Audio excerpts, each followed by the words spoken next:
Hello. So we'll continue with the module atomic structure. This is the class 7 of atomic structure. So far we have seen in structure of atom, Rutherford and Bohr model, as well as the wave mechanical model. അപ്പോൾ നമ്മൾ Schrödinger wave equation കണ്ടു. അതിൻ്റെ സൊല്യൂഷനിൽ നിന്ന് നമുക്ക് quantum നമ്പേഴ്സും കിട്ടി. Okay, അപ്പോൾ ഇനി നമുക്ക് ബാക്കി ഈ മോഡ്യൂളിൽ പഠിക്കാനുള്ളത് എന്തൊക്കെയാണെന്ന് നോക്കാം. ഓക്കെ, അപ്പോൾ quantum numbers and electronic configuration, ഇതാണ് നമ്മൾ ക്വാണ്ടം നമ്പേഴ്സ് കഴിഞ്ഞ ക്ലാസ്സിൽ കണ്ടായിരുന്നു. There are 4 quantum numbers, 3 of which arise out of Schrodinger wave equation and the 1 spin quantum number. Okay, അപ്പോൾ ഏതൊക്കെയായിരുന്നു? 3 എണ്ണം: principal quantum number, azimuthal quantum number and magnetic quantum number. Okay, അപ്പോൾ ഇനി നമുക്ക് what are the rules governing the allowed combination of quantum numbers. ഒരു ഇലക്ട്രോണിനെ describe ചെയ്യാൻ quantum numbers ഉണ്ടെന്ന് നമുക്കറിയാം. അപ്പോൾ ആ ക്വാണ്ടം നമ്പേഴ്സിൽ അലൗഡ് കോമ്പിനേഷൻസ് എന്തൊക്കെയാണ്? The 3 quantum numbers n, l and m that describe an orbital are integers. അത് നമ്മൾ കണ്ടായിരുന്നു. ഈ ക്വാണ്ടം നമ്പേഴ്സ് എല്ലാം തന്നെ ഇൻറ്റിജേഴ്സ്, ഹോൾ നമ്പേഴ്സ് ആണ്. അതിന് ഹാഫ് വാല്യൂസ് ഒന്നും വരാറില്ല. ഓക്കെ, 0, 1, 2, 3 മാത്രമേ വരാറുള്ളൂ. The principal quantum number n cannot be 0. ബാക്കി ക്വാണ്ടം നമ്പേഴ്സിന്, അസിമത്തൽ ക്വാണ്ടം നമ്പറിനും മാഗ്നറ്റിക് ക്വാണ്ടം നമ്പറിനും 0 വാല്യൂ അലൗഡ് ആണ്. പക്ഷെ പ്രിൻസിപ്പൽ ക്വാണ്ടം നമ്പറിന് 0 വാല്യൂ അലൗഡ് അല്ല. The allowed values of n are therefore 1, 2, 3, 4 and so on. Okay. The angular quantum number L can be any integer between 0 and n minus 1. Okay, n അല്ല, n minus 1. Angular quantum number എന്ന് പറയുന്നത് 0ക്കും n minus 1നും ഇടയിലായിരിക്കണം. It can have any integer values എന്ന് നമ്മൾ പറഞ്ഞു. പക്ഷേ അത് n മൈനസ് 1 വരെ അലൗഡ് ഉള്ളൂ. n 3 ആണെങ്കിൽ l can be either 0, 1 or 2. n 3 ആണെങ്കിൽ l കാൺ ബി 3. n 3 ആണെങ്കിൽ അതിൻ്റെ വാല്യൂസ് n മൈനസ് 1 വരെ ഉള്ളത് മാത്രമേ പോസിബിൾ ഉള്ളൂ. The magnetic quantum number m can be any integer between minus l and plus l. Magnetic quantum number എന്ന് പറയുന്നത് എല്ലിനെ depend ചെയ്യും. ആൻഡ് എല്ലിൻ്റെ values minus L two plus L വരെയാണ് മാഗ്നറ്റിക് ക്വാണ്ടം നമ്പർ അലൗഡ് ആയിട്ടുള്ളത്. That is, if l is equal to 2, m can be either minus 2, minus 1, 0, plus 1 or plus 2. ഇത് നമ്മൾ കണ്ടായിരുന്നു. Magnetic quantum നമ്പറിൻ്റെ വാല്യൂ എന്ന് പറയുന്നത് 2l plus 1 വാല്യൂസ് പോസിബിൾ ആണ്. l 2 ആണെങ്കിൽ 2 into 2 plus 1 5 വാല്യൂസ് പോസിബിൾ ആണ്. That is minus 2 to plus 2 എന്ന് പറയുന്ന 5 വാല്യൂസ് ആണ് പോസിബിൾ ആയിട്ട് ഉള്ളത്.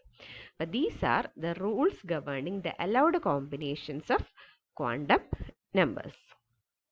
ഓക്കെ, അപ്പോൾ ഈ ക്വാണ്ടം നമ്പേഴ്സ് കൊണ്ട് നമുക്ക് കുറേ ഇൻഫർമേഷൻസ് കിട്ടാറുണ്ട്. അതെന്തൊക്കെയാണ്?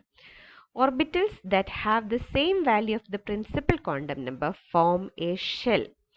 പ്രിൻസിപ്പൽ ക്വാണ്ടം നമ്പറിൻ്റെ വാല്യൂ സെയിം ആയിട്ടുള്ള എല്ലാ ഓർബിറ്റൽസിനും നമുക്ക് ഒരു ഷെൽ ഫോം ചെയ്യുന്നു എന്ന് പറയാം. ബോർ മോഡലിലെ ഷെല്ലാണ് പ്രിൻസിപ്പൽ ക്വാണ്ടം നമ്പർ സെയിം ആയി വരുന്ന എല്ലാ ഓർബിറ്റൽസും ഫോം ചെയ്യുന്നത്. Orbitals within a shell are divided into subshells that have the same value of the angular quantum number.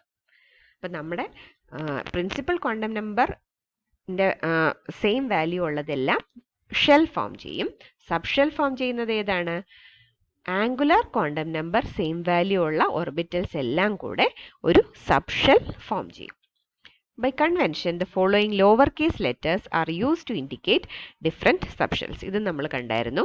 l is equal to 0 ആണെങ്കിൽ s ആണ്, l is equal to 1 ആണെങ്കിൽ p, l is equal to 2 ആണെങ്കിൽ d and l is equal to 3 ആണെങ്കിൽ f. ഇതാണ് subshells. Okay, അപ്പോൾ shell എന്ന് പറഞ്ഞാൽ same value of principal quantum number ഉള്ള orbitals form shell. Same value of angular momentum quantum number ഉള്ള orbitals form subshell. Okay, ഇനി നമുക്ക് what are the allowed combinations of quantum numbers എന്നുള്ളത് നമുക്ക് ഈ ഒരു ഡയഗ്രത്തിൽ നിന്ന് ക്ലിയർ ആവും. ഇത് MITയുടെ ഓപ്പൺ കോഴ്സ് വെയറിൽ നിന്ന് എടുത്ത ഒരു ഫിഗറാണ്. നമുക്ക് കാണാം എന്നിൻ്റെ വാല്യൂസും എല്ലിൻ്റെ പോസിബിൾ വാല്യൂസും എടുത്തിട്ടുണ്ട്.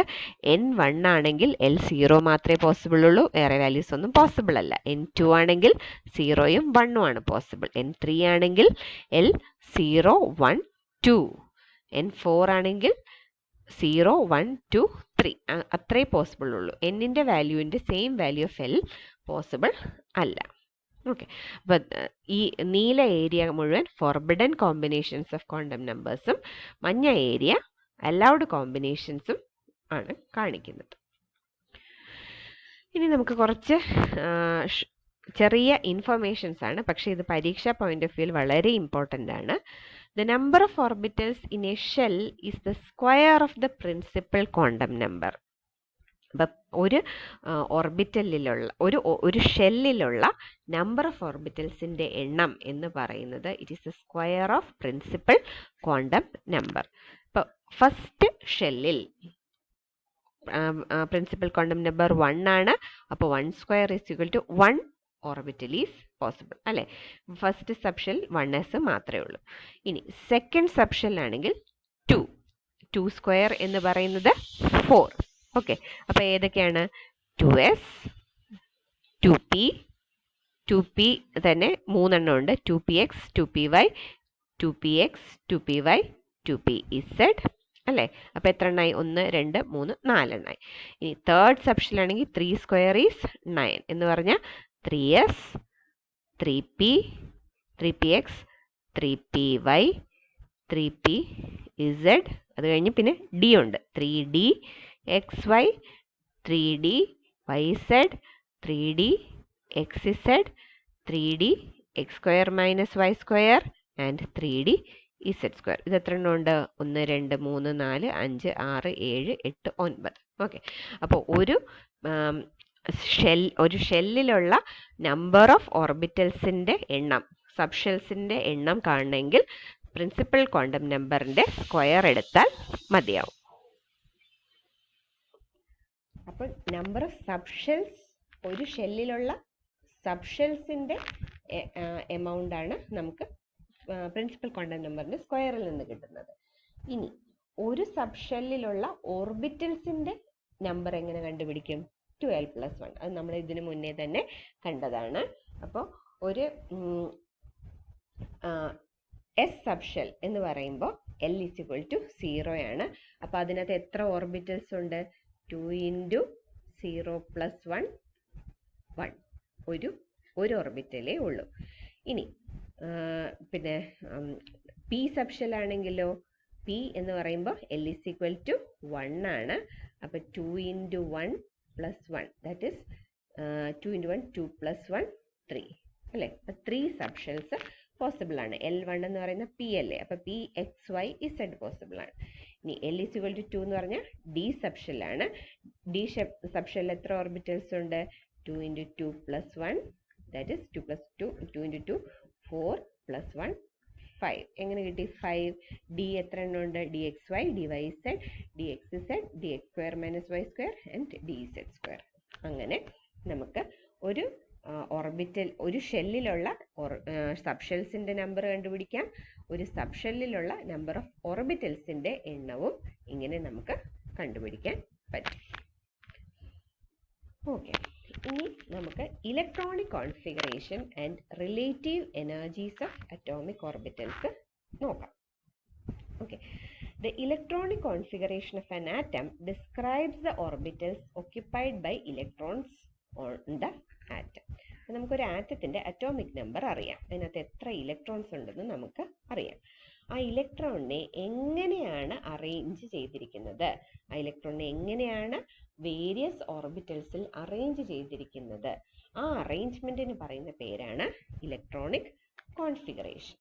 അപ്പോൾ ഒരു ആറ്റത്തിലുള്ള ഇലക്ട്രോണിൻ്റെ കോൺഫിഗറേഷൻ പ്രെഡിക്റ്റ് ചെയ്യണമെങ്കിൽ നമുക്ക് ചില ചെറിയ പ്രിൻസിപ്പിൾസിൻ്റെ ആവശ്യമുണ്ട്. ആ പ്രിൻസിപ്പിൾസ് അല്ലെങ്കിൽ റൂൾസ് ആണ് Aufbau principle, Hund's rule of maximum multiplicity and Pauli's exclusion principle. അപ്പം നമുക്ക് ഈ 3 റൂൾസ് അറിയാമെങ്കിൽ മാത്രമേ ഇലക്ട്രോണിക് കോൺഫിഗറേഷൻ പ്രെഡിക്റ്റ് ചെയ്യാൻ പറ്റുള്ളൂ. ഇനി നമുക്കിത് ഓരോന്നും എന്താണെന്ന് നോക്കാം.